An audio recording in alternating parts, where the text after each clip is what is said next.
ગ્રામ પંચાયત મહિલા સરપંચને સુરેન્દ્રનગર ડીડીઓ ગુજરાત પંચાયત અધિનિયમ હેઠળ તારીખ ઓગસ્ટ હોદ્દા પરથી દૂર કરવામાં આવ્યા। લખતરના મહિલા સરપંચને હોદ્દા પરથી કરાયા દૂર। વિકાસના કામોમાં ગેરરીતિ અને સરકારી જમીન ન જેવા દરે ભાડે પટ્ટે આપવા બાબતે રજૂઆત થઈ હતી। લખતર ગ્રામ પંચાયતની ગત સામાન્ય ચૂંટણીમાં મહિલા સરપંચ તરીકે ચૂંટાયા હતા, ત્યારે ગામમાં વિકાસના કામોમાં ગેરરીતિ અને સરકારી જમીન ભાડા પટ્ટે આપવા બાબતે તેમના સામે રજૂઆત થઈ હતી। આ રજૂઆતને તપાસ બાદ જિલ્લા કક્ષાએ રિપોર્ટ તાલુકા વિકાસ અધિકારી દ્વારા લખતર મહિલા સરપંચ હોદ્દા પરથી દૂર કરવાની હુકમ કરાતા ખળભળાટ મચી જવા પામ્યો હતો। સુરેન્દ્રનગર જિલ્લાના 10 તાલુકામાં પંચાયત 5માંથી નગરપાલિકા અને સુરેન્દ્રનગર વઢવાણ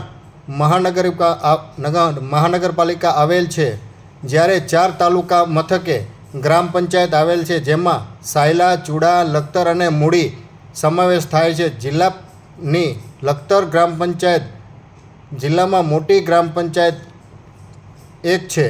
લખતર ગ્રામ પંચાયત સરપંચ તરીકે રંજનબેન ગંગારામભાઈ વરમોરા ગત સામાન્ય ચૂંટણીમાં ચૂંટાયા હતા, ત્યારે લખતર વિકાસના કામોમાં ગેરરીતિ રાવ ઉઠી હતી, જેમાં લખતરમાં 15મા નાણાં પંચની ગ્રાન્ટમાં બુટમાના મંદિરથી પોસ્ટ ઓફિસ છેડા સુધી ભૂગર્ભ ગટર કામ થયું હતું। આ કામ પૂરું થયાનું તારીખ 19/9/22 કમ્પ્લીટ સર્ટિફિકેટ પણ આપવામાં આવ્યું હતું, પરંતુ રજૂઆત અને તપાસ થતાં પોસ્ટ ઓફિસ છેડાથી યુનિસભાઈના ઘર સુધી જ કામ થયું હતું। આ ઉપરાંત ગાડી દરવાજા કમ્પાઉન્ડ વોલ કામમાં 45 મીટરના બદલે 37.25 મીટર કામ થયા હતું। આ અગાઉ લખતર પંચાયત હસ્તક જમીન 3 વર્ષ ભાડા પટ્ટે આપવા બાબતે સરકારના જાહેર કરેલ જંત્રી ધ્યાને લીધા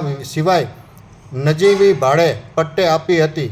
આમ તમામ બાબતોની રજૂઆત થયા તાલુકા વિકાસ અધિકારી તપાસ કરી જિલ્લા વિકાસ અધિકારી KH યાજ્ઞિક તારીખ 11 ઓગસ્ટના રોજ લખતર પંચાયત રંજનબેન વરમોરા તેઓને હોદ્દા પરથી દૂર કરવામાં આવ્યા હતા।